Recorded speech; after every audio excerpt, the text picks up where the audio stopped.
Now next, I wanted to give Skyview a chance to explain this large drawdown. Maybe I was wrong about their trading system and they withdrew money from the account or something else happened. I was really looking forward to the consultation meeting. I had 8 specific questions ready to go, and the meeting was set for 10:30 a.m. Monday morning. And I received 3 text reminders and 4 email reminders about the meeting.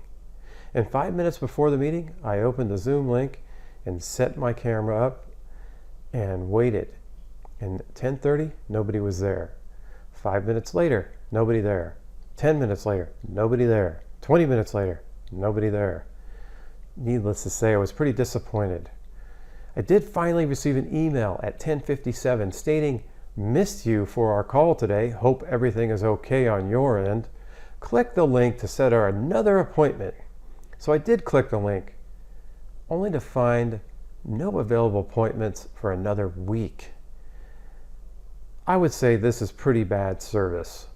This guy misses the appointment, then 30 minutes later he sends an email blaming me, and then I can't set another appointment for a full week. I mean, this guy's either lazy or they just don't care about being accountable over there at Skyview. Well, what happened was I emailed him back right away and said, "Let's meet right now." And he emailed me back a link, and we did meet via Zoom 30 minutes late. And this was not the first time I had a problem with their support. So first we got acquainted a little, and then I asked, how should I size my account? And he had a good answer, which was, use 5% of the account, which was kind of interesting since my research of the Skyview alert account did not size that small. So I asked, for example, if I were to sell a naked put on SPY, how much would that take up? And he said he was not sure of the buying power used. So I looked up selling a put on SPY and using their method, and it came to approximately $2,400. So I mentioned that, and I said, so the account should have about $25,000 to $50,000 in it just for one position, and he did agree with that. Which is interesting again, since the alert account, which is worth around $24,000, has 11 positions in it. So I went ahead and built the positions in TOS to see the buying power being used. And the buying power was a little over $8,000, bringing the buying power percentage used to approximately 33%. That is pretty far off of the 5 to 10% he recommends. And of course, 33% means that the account is more leveraged versus the 5 to 10%, which adds more risk and has higher returns unless the market does not cooperate. Then I asked, what did they do that gave them an edge? And I knew the answer. I just wanted to see if they knew the answer. Because when selling option premium, the edge exists 82% of the time when implied volatility is higher than historical volatility. When I asked, he made a general statement that it is volatility and time decay, and then quickly went on to another subject about how most of the traders are new to options and stuff like that. I thought it's pretty bad that you deal mostly with new traders because they would not know that you just failed to answer a key question. And if you don't know why you have an edge, you should not be trading, let alone consulting other traders. Then I came up with question number 3, which was, what is the difference between you guys and Tasty Trade? And he said, oh, we're very similar, and selling option premium is nothing new. So at least he admitted it. And I have to say, I agree that they have nothing that you cannot get at Tasty Trade for free. He went on to say that they have a proprietary tool for trading futures, and he showed that tool to me. And I won't get into details because he said it is proprietary, but in my opinion, it offered no edge in any way whatsoever. Next, I asked, what kind of returns should I expect using their trade alerts? He said it depends on my risk tolerance. He said their main portfolio averages 36% per year and is up 54% this year so far. Wow, too bad it's a private portfolio. I wonder why it always seems that the private portfolios are doing so well, but whenever there's a public portfolio, it performs poorly. For example, their public portfolio is down over 65% year to date. Then I asked if they have seen a lot of volatility in their P&L in 2020. And he said, yes, the volatility has an effect on the P&L, but it only takes a day or two to get the P&L back to normal, and they have a 90% success rate. I'm like, what? It's been 5 months since the crash, and their account's still down over 65%. Oh, he must be talking about their private portfolio. And number two, what does success rate have to do with swings in account P&L due to market volatility?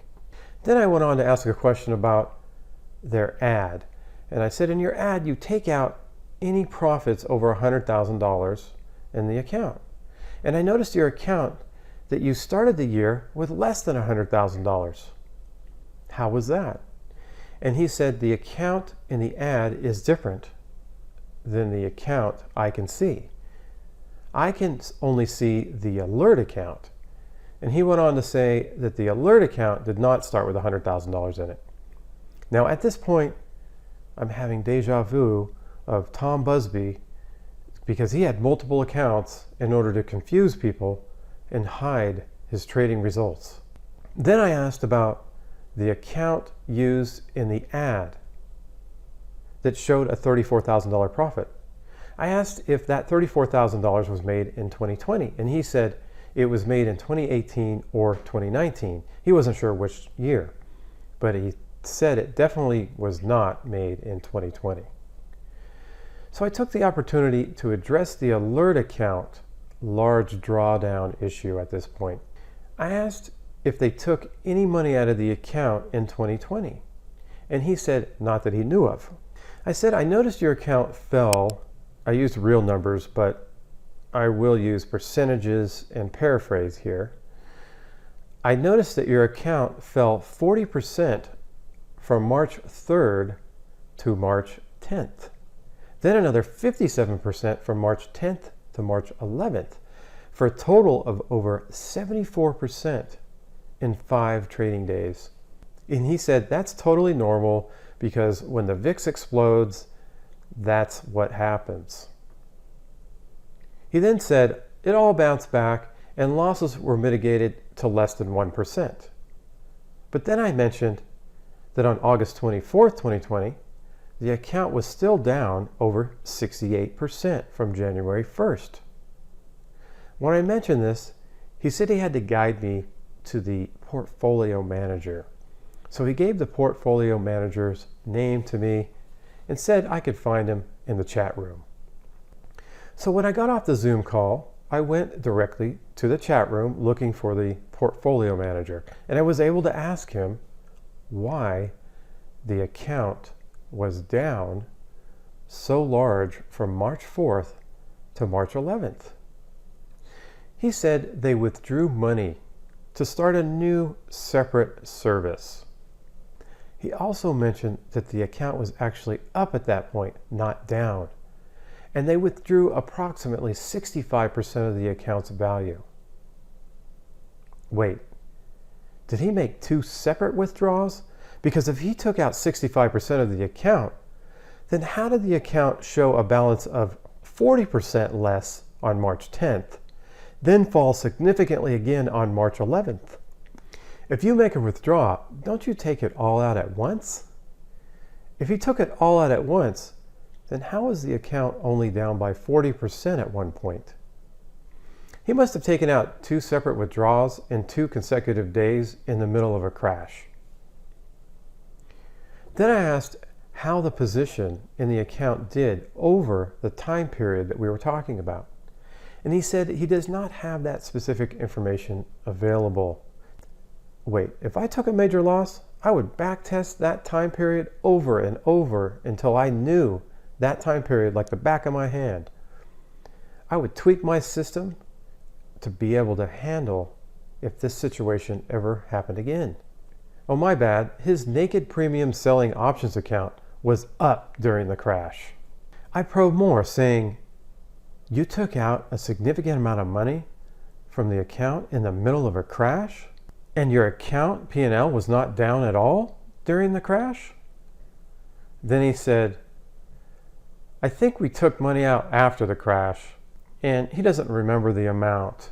The answer was enough to move some of my exposing questions from clear view in the chat.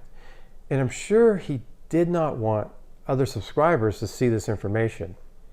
I probed more and asked for details about the withdrawal from the account. I said, this is important information. And he responded, I don't have that information you're looking for. I'm sorry. So their account was down over 74% in 5 trading days and no details are available? My conclusion is that they did not withdraw the money, that they lost it selling naked puts like Karen the super trader. But maybe I'm wrong. And here's what I'm going to do. I'm going to take their current portfolio, I'm going to pick it up and I'm going to move it back, and I'm going to back test it through March 2020. This concludes part 2 of my review of Skyview Trading. Be sure to be on the lookout for part 3.